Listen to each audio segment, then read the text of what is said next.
everyone watching this is in that comfort range. And that's really what I want to focus on, because that's such a magnificent piece of information that's so foreign to everyone, because essentially there's not many people that are over 100 years old. So in our entire conscious memory, that's been our experience. We have no reason to believe that exposure to these harsher conditions might be beneficial. Yeah, well, you think about our species. We crossed the Sahara, we colonized Europe, crossed the Alps, crossed the Himalayas, crossed the Pacific, and really populated the entire planet with only a whisper of what any of us might consider modern technology. Then comes the advent of the modern world, where we have control over our environment through central heating, through air conditioning, through things like this. And that's like maybe 150 years that we had that sort of total control to give us comfort.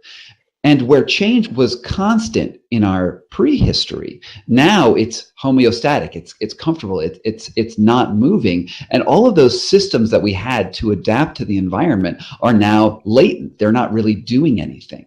And it turns out that we actually need those variations. We evolved to have that change, and those changes sparked changes in our body. Like I mentioned, vasoconstriction, which is the squinching of your arteries to keep your core warm. Well, that would happen just all the time in general. And that vasoconstriction is just the start of my examination. Like that's just the most obvious, most easy, but there's serious autoimmune impacts with this, treatments for diabetes, obesity, and all of these things that are important, because we used to think that human health relied on diet and exercise. But what this book uncovers is that there's actually a third pillar, and that the third pillar is the environment, and the environment you inhabit has a serious impact on your life. And if you ignore it, you're not doing your biology any favors.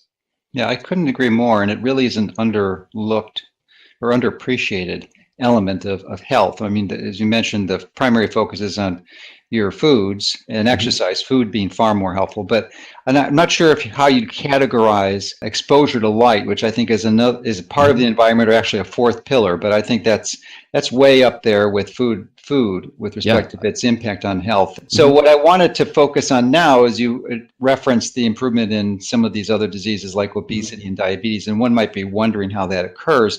Right. And the clear thing that virtually no one, or very few people, especially clinicians, appreciate is that this cold exposure, or cold thermogenesis, induces BAT, or brown adipose tissue, which is incredibly mitochondrial dense and can nourish the mitochondria. I mean, they improve the mitochondrial function.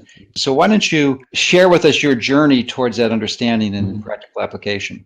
Sure. Well, the first challenge that any human has when they're born is maintaining a constant body temperature. The word you used was thermogenesis, which is right. And as an adult, the way you heat yourself is through your circulatory action, your muscle movement, your digestive action, and these things sort of work together to maintain a body temperature about 98.6. Now, for a baby, when they're born, they don't have a developed muscular system. They don't have a developed digestive system. Their circulatory system isn't that great.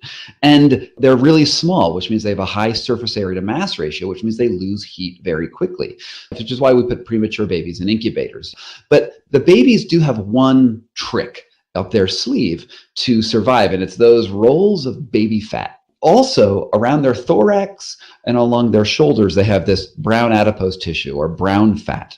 And what its role is to suck white fat from their systems and burn it directly for heat energy. And it's incredibly efficient. So if you have a healthy baby that's just been born,